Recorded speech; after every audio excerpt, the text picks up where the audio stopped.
podcast. I'm currently joined by Pernille Kok-Jensen. You're a trend director at Mare here in the Netherlands. How do you say it? At Mare. Mare, yeah, Mare. And you're here with one of your, I guess, favorite clients, which is James Guerrier. You're the Senior Director Global Consumer Insights at Viacom. James, Viacom is a big name, but for those viewers, we're also live on Facebook, who might not know what you guys actually do. You're the owners of? Yeah, that's right. So a lot of people have heard of Viacom, but might not be sure what we do. We operate a range of iconic entertainment brands from MTV, Comedy Central, Paramount Channel, Nickelodeon, primarily television, but also digital properties. Everything from SpongeBob SquarePants to the Ninja Turtles. Big media company and mainly aimed at the youth, right? Yeah, youth are certainly one of our key audience demographics, and I'm sure for this project in particular, where we explored youth around the globe, it's really an important thing for us to focus on. Yes, exactly. Because we invited you here because earlier today you guys had a presentation on the Pink Stage where you shared all about your project, but that wasn't broadcasted. However, rest assured, it was recorded. So if you're an SMR member, you're going to be able to see this presentation. But what we're going to do now is see if we can summarize some of the key insights. And you wrote an interesting paper about this, Pernille, in which you refer to this project, to start with, as a perfect brief. What made the brief as a research agency so great for you guys?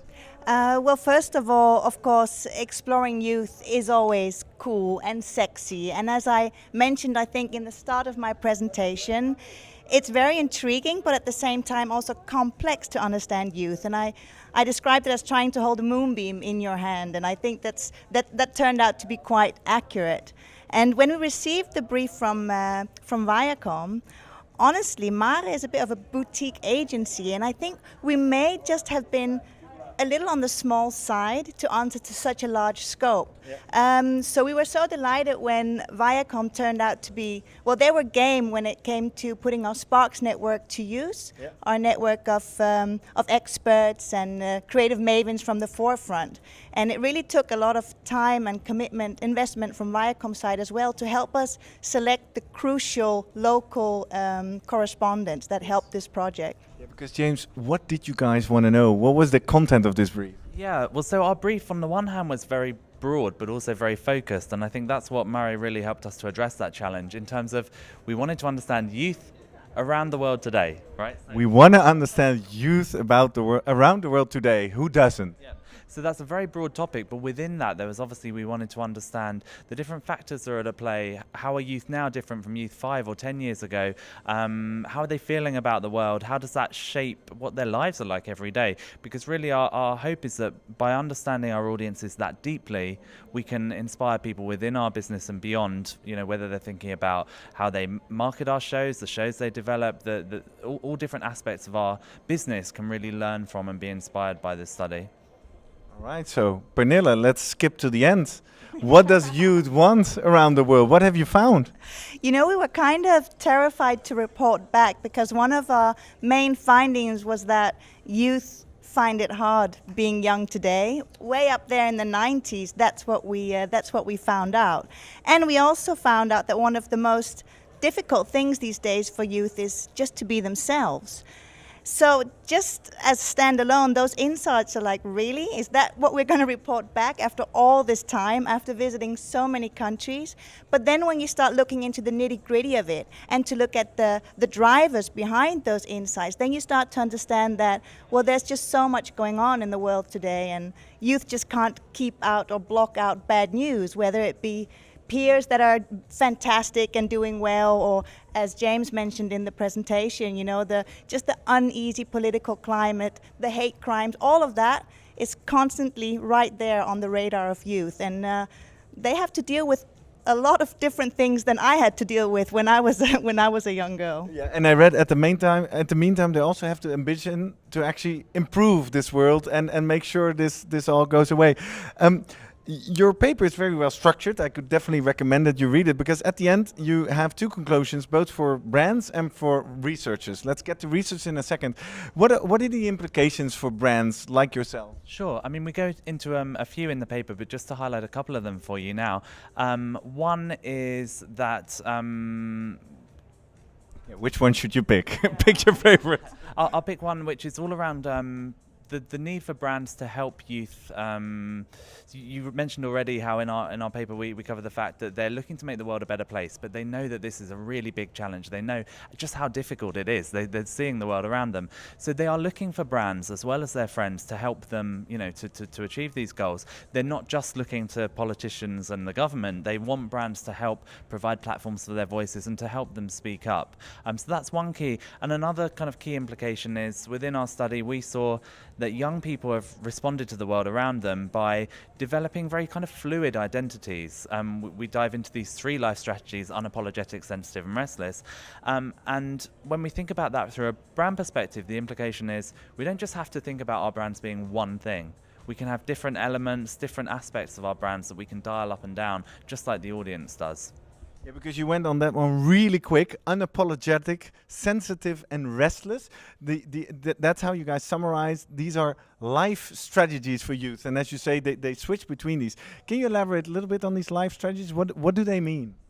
Well, it just means that youth are very realistic. They're hyper aware of the fact that the world demands a lot of them. So their toolkit has become quite well developed. They've adapted to the current context around them. And we found out that they've reached a tipping point in many aspects. One is, as James mentioned, they're sick of these overly retouched, perfect online avatars of themselves. Yeah. And now they just want to represent who they are. They call the bullshit on bullshit, right? They call bullshit on bullshit. But the thing is, if you're only unapologetic, then it feels a little bit like it's my way or the highway, and that's not the thing, because they are also sensitive. They have a sensitive aspect to them whereby some youngsters find it really hard to deal with the uneasy world around them. And a way of dealing with this, is to be restless. And with restless, we mean that so many young people that we met are so ambitious that it almost broke our hearts, didn't it? They said quotes like, "All I want to do is be a good investment for my parents." They considered themselves as an investment. They have this thing that we like to call wanderlust. They have to have seen everything and been everywhere and share pictures or it didn't happen. And these are all 3 strategies, but as standalone, they don't really work. But if they kind of constantly flirt with each other, then they become really attractive and something that we as organizations and brands need to understand as well. We need to challenge ourselves to be more elastic as well. And to accommodate these new audiences, which aren't the same thing on the same day and at the same person. Exactly, yeah. Wow. Well, let's go to a few learnings on the research side. First, from the client side perspective, what have you learned from this project that you definitely want to do again in your next project? I think, lots actually, and it's a really important question. I think we all need to take time to reflect at the end of our projects. I think for us, one key thing was this balance of the quantitative and qualitative. So often in the industry, people talk about one or the other, but for us, we spend a lot of time on the qualitative work, really on the ground, exploring the consumers directly and getting to meet them and having FaceTime with them. It's so crucial. The famous 24-hour pyjama party. Yeah, exactly, the pajama party. And then we also needed to validate the insights because we need numbers, and particularly within a big global business, those numbers really stand up. So the 2 worked in parallel really well.